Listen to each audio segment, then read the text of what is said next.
ಇಷ್ಟು ಟೈಮ್ ಇಟ್ಕೊಂಡು ಬಂದಿದ್ದೀರಾ, ಥ್ಯಾಂಕ್ ಯು ಸೋ ಮಚ್. ಇದು ನಾನು doctor Aditya, orthopaedic surgeon. Just introduce ಮಾಡ್ತಾ ಇದ್ದೀನಿ ನಮ್ಮ ಟೀಮ್ನ. ಡಾಕ್ಟರ್ ಜಯಂತ್ ಅವರು ಆರ್ಥೋಪೆಡಿಕ್ ಸರ್ಜನ್, ಡಾಕ್ಟರ್ ಮೌನಿಕಾ ಬಿಂದು ಅವರು ರೇಡಿಯಾಲಜಿಸ್ಟ್ ಇದ್ದಾರೆ, ಡಾಕ್ಟರ್ ಪ್ರಿಯಾಂಕಾ ಕರ್ಣಿ ಮೇಡಮ್ ಅವರು ಅನಸ್ಥೀಶಿಯಾ ಮತ್ತು ಕ್ರಿಟಿಕಲ್ ಕೇರ್ ಸ್ಪೆಷಲಿಸ್ಟ್, ಮತ್ತು ಡಾಕ್ಟರ್ ಅನಿಲ್ ಕಾಂಬ್ಳೆ ಅವರು ಫಿಸಿಷಿಯನ್ ಜನರಲ್ ಮೆಡಿಸಿನ್.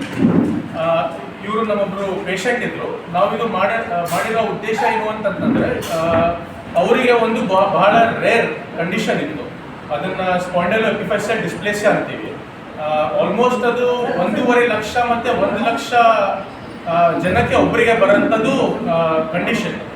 ಅದನ್ನು ನಾವು ಪಿಕಪ್ ಮಾಡಿ ಭಾಳ ಒಳ್ಳೆ ಟ್ರೀಟ್ಮೆಂಟ್ ಮಾಡಿದ್ವಿ.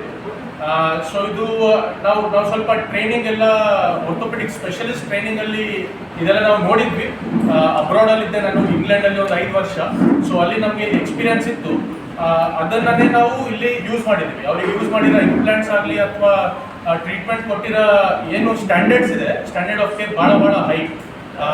ಸೊ ಅವರಿನ ಪರ್ಸನಲ್ ಎಕ್ಸ್ಪೀರಿಯನ್ಸ್ ಏನು ಅಂತಂದರೆ, ಅವ್ರ ಫ್ಯಾಮಿಲಿಯವರು ಇದ್ದಾರೆ ಇಲ್ಲಿ.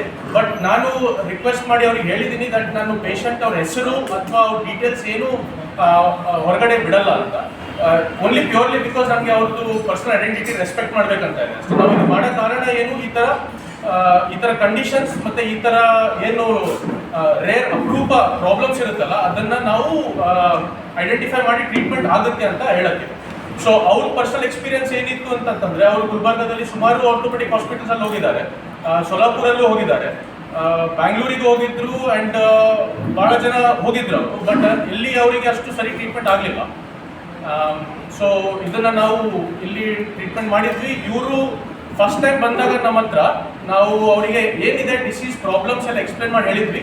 ಆ್ಯಂಡ್ ಅವರಿಗೆ ಸ್ವಲ್ಪ ಟೈಮ್ ಕೊಟ್ಟಿದ್ದೆ, ನಾನು ಎಲ್ಲ ವಿಚಾರಿಸಿ ಅಂತ ಹೇಳಿದ್ದೆ. ಒಂದು 2-3 ಪ್ಲೇಸಸ್ ಅಡ್ರೆಸ್ ಕೂಡ ಕೊಟ್ಟಿದ್ವಿ. ಹೋಗಿ ಈ ಥರ ಎಲ್ಲಿ ಫೆಸಿಲಿಟೀಸ್ ಆಗುತ್ತೆ, ಈ ಥರ ಸೌಲಭ್ಯ ಎಲ್ಲಿದೆ ಅಲ್ಲೂ ಒಂದ್ಸತಿ ವಿಚಾರಿಸಿ ಬನ್ನಿ ಅಂತ. ಇದ್ರದ್ದು ಕಾಂಪ್ಲೆಕ್ಸ್ ಮೇಲೆ ಮತ್ತೆ ಪುನಃ ಒಂದು 3 ಮಂತ್ಸ್ ಆದಮೇಲೆ ನಮ್ಮ ಹತ್ರ ಬಂದರು. ಆ್ಯಂಡ್ ಅವ್ರದ್ದು first side hip replacement, complex hip replacement ಆಗಿದ್ದು ಲಾಸ್ಟ್ ಇಯರ್ ಅಕ್ಟೋಬರಲ್ಲಿ.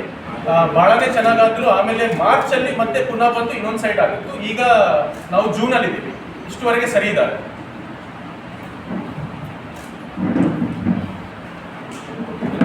ಇದೆ ಅಂತಂದ್ರೆ ಹುಟ್ಟದಾಗಿಂದ ಬಂದಿರೋ ಕಂಡೀಷನ್ಸ್ ಆಗುತ್ತೆ. 1.5 ಲಕ್ಷ ಮಕ್ಕಳಲ್ಲಿ ಒಬ್ರಿಗೆ ಬರೋದು. ಅದರಿಂದ ಏನಾಗುತ್ತೆ ಅಂತಂದ್ರೆ, 2 ಹಿಪ್ ಜಾಯಿಂಟ್ಸ್ ಡೆವಲಪ್ ಆಗಲ್ಲ. ಸೊ ಅವರಿಗೆ ನಡೆಯೋಕ್ಕೆಲ್ಲ ಸರಿಯಾಗಲ್ಲ, ಲೆವೆಲ್ ಸರಿ ಇರಲ್ಲ, ಪೇನ್ ಇರುತ್ತೆ, ಬ್ಯಾನಿ ಇರುತ್ತೆ.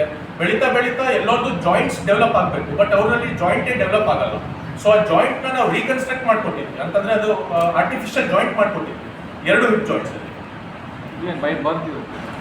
ಅಂದರೆ ಹುಟ್ಟಿದಾಗಿಂದ ಎಕ್ಸಾಕ್ಟ್ಲಿ ಆಗಲ್ಲ, ಬಟ್ ಹುಟ್ಟಿ 1 ವರ್ಷ 2 ವರ್ಷದಲ್ಲಿ ಸ್ಟಾರ್ಟ್ ಆಗ್ತಾ ಇದೆ condition. Symptoms pain, leg length correct ಇರಲ್ಲ, ನಡೆಯೋಕ್ಕೆ ಸರಿ ಇರಲ್ಲ, ಮತ್ತು ಅವರು ಲಿಂಪ್ ಅಂತೀವಿ ಅಂದರೆ ವಾಕಿಂಗ್ ಪ್ಯಾಟರ್ನ್ ಸರಿ ಇರಲ್ಲ, ಸ್ಟ್ರೆಂತ್ ಡೆವಲಪ್ ಆಗಿರಲ್ಲ, ಮತ್ತು ಅದರಿಂದ ಸ್ಪೈನ್ ಪ್ರಾಬ್ಲಮ್ಸ್ ಬರುತ್ತೆ, ಬೇರೆ ಜಾಯಿಂಟ್ಸಲ್ಲೂ ಪ್ರಾಬ್ಲಮ್. ಇದನ್ನು ಆಟೋಸೋಮಲ್ ರೆಸಿಸಿವ್ ಅಂದರೆ ಹುಟ್ಟಿದಾಗಿಂದ ನಮ್ದೇನು ಕ್ರೋಮೋಸೋಮ್ಸ್ ಮತ್ತು ಬ್ಲಡ್ಡಲ್ಲಿ ನಮ್ದೇನು ಜೀನ್ಸ್ ಕ್ರೋಮೋಸೋಮ್ಸ್ ಎಲ್ಲ ಇರುತ್ತಲ್ಲ, ಆ ಕ್ರೋಮೋಸೋಮಲ್ ಅಬ್ನಾರ್ಮಲಿಟಿ ಇಲ್ಲ. ಇದು ಏನು ಕಂಡೀಷನ್ ಇದೆ ಅದು ರೆಸಿಸಿವ್ ಅಂತಂದರೆ, ಈಗ ಇವ್ರದ್ದು ನೆಕ್ಸ್ಟ್ ಮಕ್ಕಳಿಗೆ ಬರೋ ಚಾನ್ಸ್ ಇವ್ರ ಹತ್ರನೇ, ಇವ್ರ ಥರ ಕಂಡೀಷನ್ ಇನ್ನೊಬ್ರ ಜೊತೆ ಮದುವೆ ಆಯಿತು ಅಂತಂದರೆ ಅವರಿಗೆ ಬರೋ ಚಾನ್ಸ್ 1 in 4. ಅಷ್ಟು ಕಾಮನ್ ಅಲ್ಲ ಇದು.